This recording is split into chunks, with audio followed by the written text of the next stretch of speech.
आप देख रहे हैं TNB। यहाँ पे इसलिए इकट्ठा हुए हैं क्योंकि दिल्ली विश्वविद्यालय में CUET के नाम से ये जो गैर बराबरी नीति लाई गई है, जिसके तहत सिर्फ और सिर्फ वही छात्र दिल्ली विश्वविद्यालय में दाखिला ले पाएंगे जो कि पहले से ही बहुत सारी सुविधाओं को हासिल करके पहुंच पाते आगे। और आज हम इधर इस गैर बराबरी नीति CUET के खिलाफ अपना विरोध दर्ज करने यहाँ पर आए हुए हैं।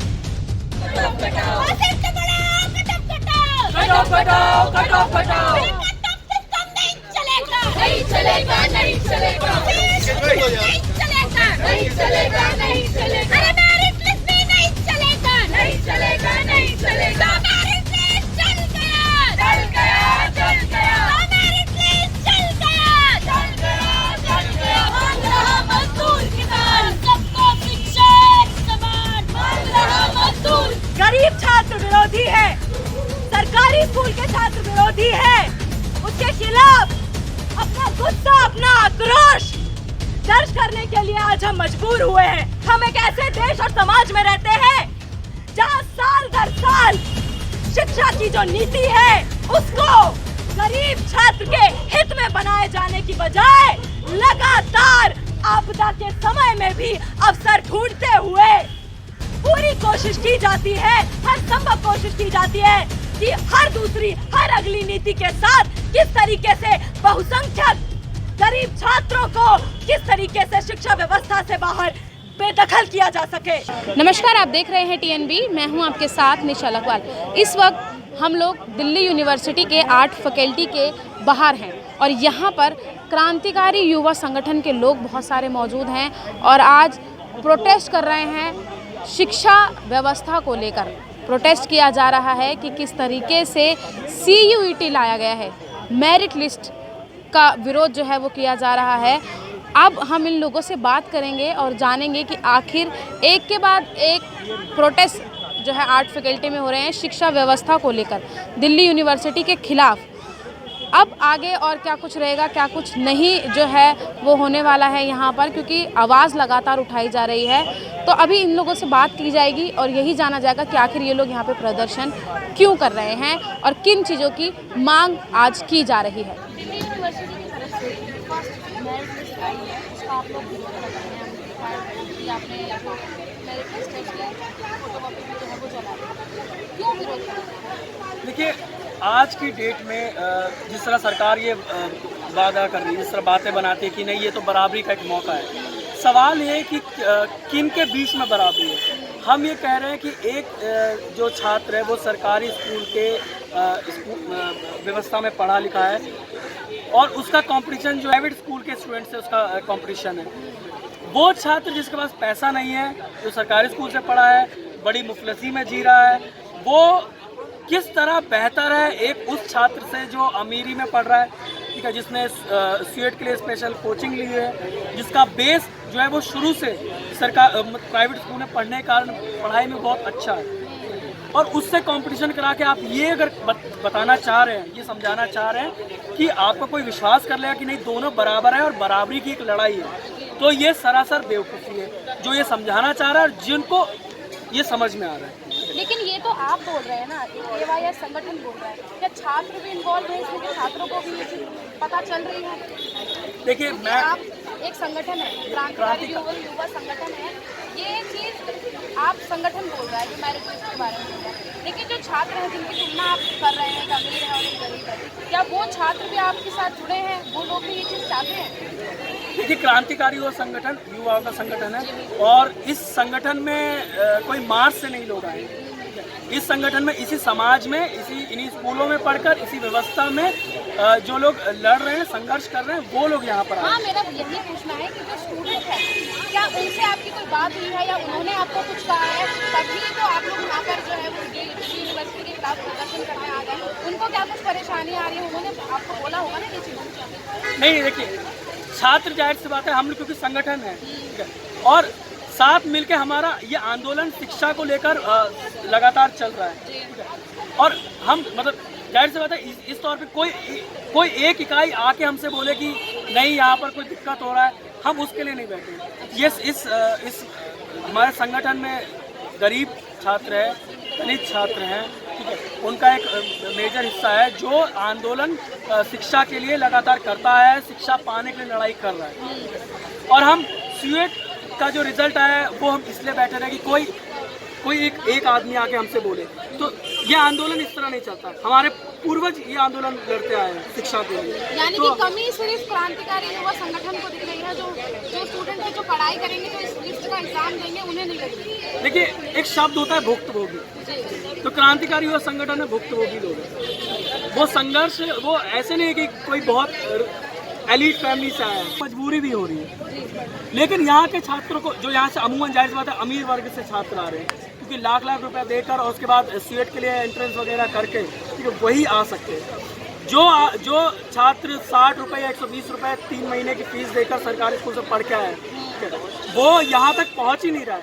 और हम लोग जो यहाँ पे पहुँचे हैं, हम उस वर्ग की आवाज़ है, क्योंकि हम में से हम उसी वर्ग से हैं और यहाँ पर संघर्ष के माध्यम से आए। तो संघर्ष कर अपने बाकी साथियों को भी लाना, ये हमारा पहला फर्ज है। मेरिट लिस्ट आपने जलाई है, आपको लगता है कि यहाँ पर जो मेरिट लिस्ट जलाई गई है उससे कहीं ना कहीं जो है असर होगा, और जो मांगे आपकी है या जिन मांगों का या जिस ये भी आपने यहाँ पे प्रदर्शन किया है उसको जो है वो दिल्ली यूनिवर्सिटी या सरकार सुनेगी? बिल्कुल, हमें पूरी उम्मीद है, हम ये आंदोलन जीतेंगे, हमें इसकी पूरी उम्मीद है। ठीक, मैं ये कभी नहीं कहूँगा कि जिस चीज़ का मुझे यकीन ही नहीं है कि नहीं होगा वो मैं क्यों करूँगा, क्योंकि संख्या हमें काफ़ी लिमिटेड देखने को मिली है। मगर हमें ये पूरा यकीन है कि एक होगा। हम संघर्ष करेंगे, जितनी बेहतर तरीके से करेंगे, संघर्ष करेंगे तो होगा। और जाहिर सी बात है दबाव है उन पर, तभी यहाँ पर आपको आसपास उनके लोग नज़र आ जाएंगे, ठीक है, जो ये देख रहे हैं कि प्रदर्शन कैसा चल रहा है, क्या हो रहा है, पूरी नज़र रखते हैं छात्रों पे, ठीक है। तो जाहिर सी बात है प्रशासन को डर लगता है। और हमने उनसे कांटेक्ट किया, हमने उनसे बोला है लगातार हमारी जो मांग रही है, हम उनसे संपर्क में रहते हैं कि आप जो छात्रों को, सरकारी स्कूल के छात्र हैं उनको अतिरिक्त रियायत अंक दीजिए, आप कॉलेजेस खोलिए।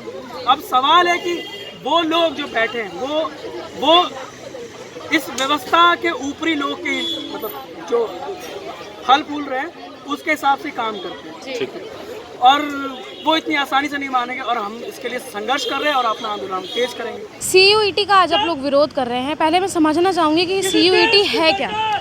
देखिए, इस विश्वविद्यालय में अभी तक पिछले सालों में जो दाखिला होता आया है अंडर ग्रेजुएट कोर्सेज के लिए, वो एक मेरिट बेसिस पर होता आया है, जिसमें कि पिछले कई सालों में कट ऑफ लिस्ट जो आती रही हैं वो 100% से कट ऑफ यानी कि दाखिले का जो एक कट ऑफ मेरिट डिसाइड होता है उससे शुरू होता था। अब इस साल 2022 से इस विश्वविद्यालय ने ये फैसला लिया कि वो सीयूईटी के ज़रिए, यानी कि अब परसेंटेज मेरिट डायरेक्ट आपके बोर्ड्स के मार्क्स को मद्देनज़र रखते नहीं, बल्कि सीयूईटी जो कि एक एंट्रेंस एग्ज़ाम है उसमें आपकी किस तरीके की मेरिट है, उसमें आप कट ऑफ में कितना आगे आ रहे हैं, उसके बेसिस पर आप यूनिवर्सिटी में एडमिशन डिसाइड करेंगे। अब साफ सी बात यह है कि जब इस यूनिवर्सिटी के अंदर मेरिट सिस्टम भी था, तब भी इस राज्य के, इस देश के जो बहुसंख्यक छात्र हैं वो सरकारी उच्च शिक्षा तक यानी यूनिवर्सिटीज़ तक नहीं पहुंच पा रहे थे, फॉर्मल मोड एजुकेशन तक नहीं पहुंच पा रहे थे, क्योंकि सीटें हर साल नहीं बढ़ाई जाती, हर साल कट ऑफ बढ़ाया जाता है, हर साल कंपटीशन को जानबूझकर बढ़ाया जाता है ताकि केवल और केवल जो best of the best private school से ज़्यादा मार्क्स लाकर स्टूडेंट्स आ रहे हैं उनको दाखिला दिया जा सके, उन्हें सीट दी जा सके, और जो बहुसंख्यक छात्र सरकारी स्कूल से आ रहे हैं उन्हें बेदखल किया जा सके और मजबूर किया जाए उन्हें कि वो दूरस्थ शिक्षा के संस्थानों में खराब शिक्षा हासिल करके इस देश में सस्ता मजदूर बने। लेकिन अगर उनके भी परसेंटेज अच्छे हैं, उनके भी मार्क्स अच्छे हैं, तो उनका तो दाखिला होगा ना। देखिए, साफ सी बात है कि आज भी अगर आप ये सवाल पूछ लेंगे कि दिल्ली के ही अंदर जहाँ बहुत कहा जाता है कि बहुत अच्छे सरकारी स्कूल हैं, तो दिल्ली के भी सरकारी स्कूलों में क्या दिल्ली के शिक्षा व्यवस्था, शिक्षा मंत्री, चीफ मिनिस्टर, जो दिल्ली के सरकारी स्कूलों के प्रिंसिपल्स हैं, वो अपने बच्चों को उन्हीं सरकारी स्कूल में पढ़ाते हैं क्या? नहीं पढ़ाते हैं। तो इसका साफ साफ मतलब ये है कि आज भी इस देश में अंबानी इंटरनेशनल स्कूल, बड़े बड़े इंटरनेशनल स्कूल्स, बड़े बड़े बोर्डिंग स्कूल्स जिनकी लाखों लाख महीने की फीस है, वो मौजूद हैं। क्यों मौजूद हैं? IAS ऑफिसर्स, मंत्री, बड़े बड़े अधिकारी और यहाँ तक कि सरकारी स्कूल के प्रिंसिपल और टीचर खुद अपने बच्चों को प्राइवेट स्कूल इसीलिए भेजते हैं क्योंकि आज भी हमारे देश में एक बड़ा हिस्सा छात्रों का, बहुसंख्यक हिस्सा जो सरकारी स्कूलों में पढ़ता है, वो बराबर शिक्षा क्वालिटी एजुकेशन से डिप्राइव्ड है और नतीजन उनके नंबर कम आते हैं, इस कारण से नहीं कि वो लायक नहीं है।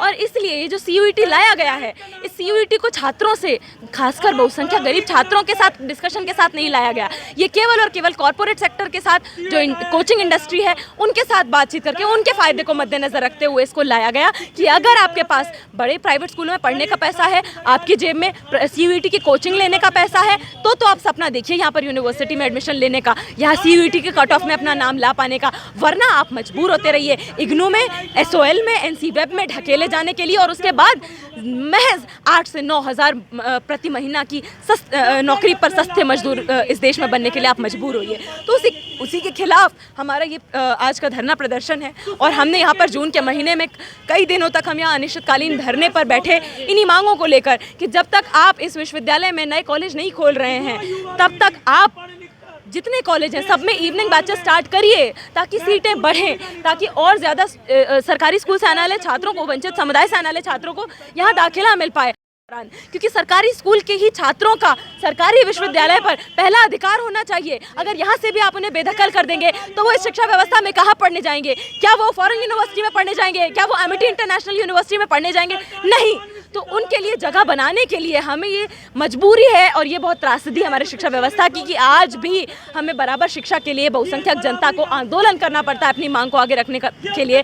और जो शिक्षा नीति है वो सरकारी स्कूल के छात्रों को केंद्र में रखकर नहीं बनाई जाती। आज भी एक बहुत अल्पसंख्यक, एक बहुत छोटा जो अभिजात वर्ग है छात्रों का, जो बड़े बड़े प्राइवेट स्कूलों से, बड़े बड़े अमीर घरों से आता है, केवल उनकी डिमांड्स और मांगों को, उनके इंटरेस्ट को केंद्र में रख के शिक्षा नीति बनाई जाती है। और इसके खिलाफ हम अपना संघर्ष तब तक जारी रखेंगे जब तक इस देश में समान शिक्षा नीति की शिक्षा व्यवस्था नहीं होती, जहाँ पर वाइस चांसलर का बच्चा, प्रधानमंत्री का बच्चा और सफाई कर्मचारी का बच्चा सभी KG से लेकर PG तक एक समान शिक्षा व्यवस्था वाले स्कूल में, कॉलेज में, यूनिवर्सिटी में पढ़ने के लिए उनको अधिकार मिल पाए। समान शिक्षा की बात की जा रही है, जो वंचित वर्ग है उनके बच्चों को समान शिक्षा का अधिकार देने की बात की जा रही है। और आज साफ तौर पर जो है जाति और वर्ग की बात यहाँ पर उठ के आई है स्टूडेंट्स के लिए। क्या सरकार की तरफ से हमने कई बार ये सुना है कि सबको शिक्षा एक समान दी जाएगी, कोई जाति, कोई भेदभाव उनसे नहीं किया जाएगा, लेकिन जो आप मुद्दा उठा रहे हैं उसमें ये चीज़ निकल कर सामने है। बिल्कुल सामने आ रही है। और इसमें मुद्दा ये नहीं है कि जाति या वर्ग या खाली इस पर बंद कर ये भेदभाव हो रहा है। ये हर स्तर पर, आज की नहीं, इतने सालों से देश को आज़ाद हुए 75 साल का अमृत महोत्सव जो हम मनाने की बात करते हैं, तो उन 75 सालों में 75 ईयर्स हैव पास्ड। इन लोगों ने क्या किया है? DU में कितने नए कॉलेज खुले हैं, कितनी नई सीटें बढ़ी हैं। अगर यहाँ पर आंकड़ों को देखा जाए तो ये वो देश है जहाँ पे 10 से 20% आबादी की ही आय 25,000 से ऊपर है, उससे नीचे ही जी रहे हैं। और इस दिल्ली में ही न्यूनतम मजदूरी जो है 16,064 रुपये है, उससे कम कमा रहे हैं आजकल जो सरकारी स्कूल से बच्चे पढ़कर आ रहे हैं, जो पत्राचार के माध्यम से पढ़ रहे हैं, SOL, NC वेब, इग्नू में दाखिला ले रहे हैं, डिस्टेंस से पढ़ रहे हैं। उनका क्या हाल है? इस पर कोई नज़र नहीं डालती है सरकार। इनका पूरा का पूरा जो पॉलिसी है, जितनों इनकी नीतियां हैं, ये सारी की सारी जो है निजीकरण को बढ़ावा दे रही हैं। ये अभिजात वर्ग को और आगे बढ़ाने का प्रलोभन देती हैं, उनको रखती हैं यूनिवर्सिटी स्पेसेस में। उच्च शिक्षा में सिर्फ और सिर्फ एक अभिजात वर्ग आ पाता है, और जो चंद लोग आ पाते हैं उनका उदाहरण दे दे के सरकार ने ऐसा हवा बना दिया है कि जैसे सरकारी स्कूल के बच्चों को मिल रहा है DU में दाखिला, पर कौन से सरकारी स्कूल के बच्चे के अगर आप जो परसेंटेज आती है उसका औसत देखिए, कितना प्रतिशत औसत नंबर आता है सरकारी स्कूलों में? 60%, 70%, टॉपर का 80%, कट ऑफ कितना जाता है? 100% जाता था। और अब जो ये CUET जैसी मेरिट लिस्ट निकालने का इन्होंने कट ऑफ की जगह मेरिट लिस्ट लिया है, उससे जो इनका ये दिखावा है कि हम मेरिट हटा देंगे, मेरिट कैसे हटेगा? अब CUET आया नहीं था, CUET के लिए कोचिंग के पोस्टर पहले आ गए थे, तो क्या ये एक मिली जुली साजिश नहीं है? CUET का विरोध किया जा रहा है। मैम आपसे जानना चाहूँगी कि आप, अभी हमने एक स्पीच में सुना था, इसमें कहा जा रहा है कि जो पूंजीपति लोग हैं उनके जो बच्चे हैं उन्हें डायरेक्ट एडमिशन मिल जा रहा है, इंस्टीट्यूट से साठगांठ की जा रही है, जो प्राइवेट इंस्टीट्यूट हैं, बड़े बड़े इंस्टीट्यूट हैं, तो किस आधार पर आप लोग ये चीज़ें जो है वो बोल रहे हैं? देखिए, लगातार जब से यूनिवर्सिटी बनी है, दिल्ली यूनिवर्सिटी, अगर भारत के अलग अलग इलाकों की भी बात की जाए, दिल्ली यूनिवर्सिटी में जो छात्र पहुंच जाते हैं अलग अलग राज्यों से भी, यानी कि बहुत अलग राज्यों से बेहतर यूनिवर्सिटी मानी जाती है। यहाँ पर जो 66 से 70,000 की सीट जो अभी इतनी है जितने में यही चल रही है अभी तक, जिसमें कोई बढ़ोतरी अभी तक हमें देखने को नहीं मिलती है। पढ़ने वालों की संख्या बढ़ रही है। उस तौर पे देखा जाए कि 12वीं पास करने के लिए तो कहा जाता है कि साक्षर हो गए हैं, लेकिन उसके बाद हायर एजुकेशन उच्च शिक्षा की बात की जाए तो हमारे पास अगर आंकड़ा भी देखा जाए, सरकारी आंकड़ा जो भी सच्चाई पे आधारित नहीं होता है, अगर उसी को देख लिया जाए तो हायर एजुकेशन में अगर सीट की बात की जाए 66% सीट है तो 66% ही बच्चों का दाखिला होगा, चाहे उसमें 4 लाख बच्चे अप्लाई करें चाहे 3.5 लाख बच्चे अप्लाई करें, होना से 66,000 बच्चों का ही है।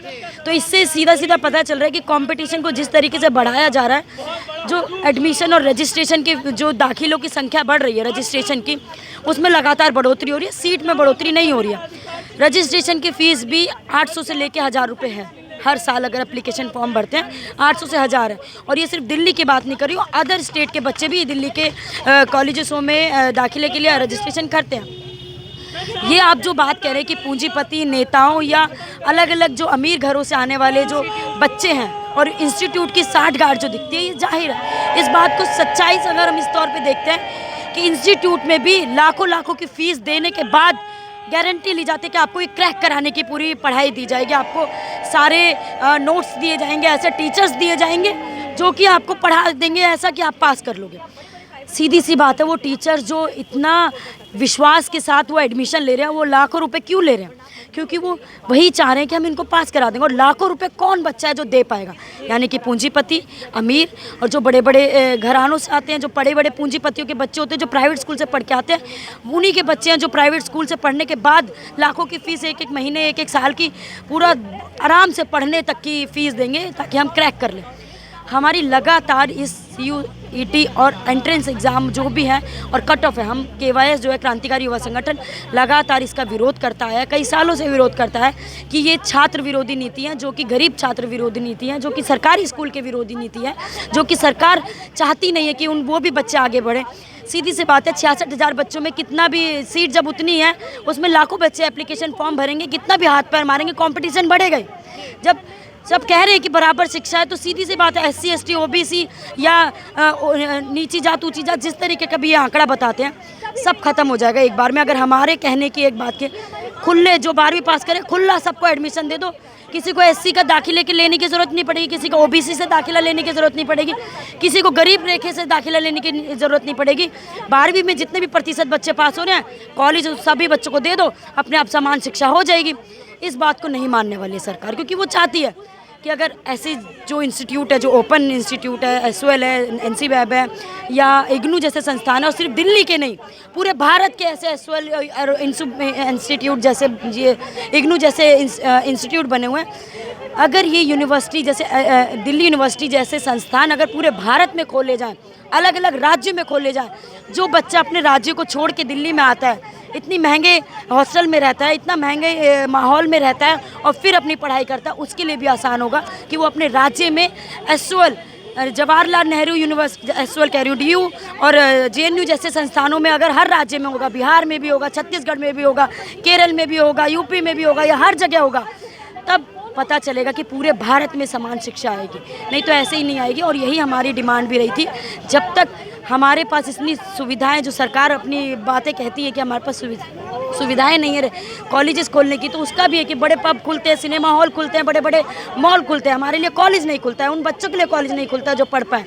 तब तक जितने भी 80 कॉलेज दिल्ली में या भारत में है रेगुलर कॉलेज, उनको इवनिंग भी किया जाए, यानी कि एक हिस्सा जो 66 रेगुलर में मॉर्निंग में पढ़ रहा है, वो 66,000 इवनिंग में भी पढ़ पाएगा, यानी कि और संख्या में बच्चा पढ़ पाएंगे। क्रांतिकारी युवा संगठन की तरफ से आज दिल्ली के 8 फैकल्टी में प्रदर्शन किया गया और फर्स्ट मेरिट लिस्ट की जो कॉपी थी उसे जलाया गया। आप स्क्रीन पर जो है वो देख सकते हैं कि किस तरीके से विरोध क्रांतिकारी युवा संगठन की तरफ से किया जा रहा है और क्या कुछ मांगे हैं उनकी दिल्ली यूनिवर्सिटी से और दिल्ली सरकार से, क्या कुछ उनकी मांगे हैं। शिक्षा को लेकर एक बड़ा मुद्दा आज उठाया गया है और साथ ही उठाया गया है मुद्दा उन सभी वंचित छात्रों का जो उच्च शिक्षा जो है वो नहीं ले पाते हैं।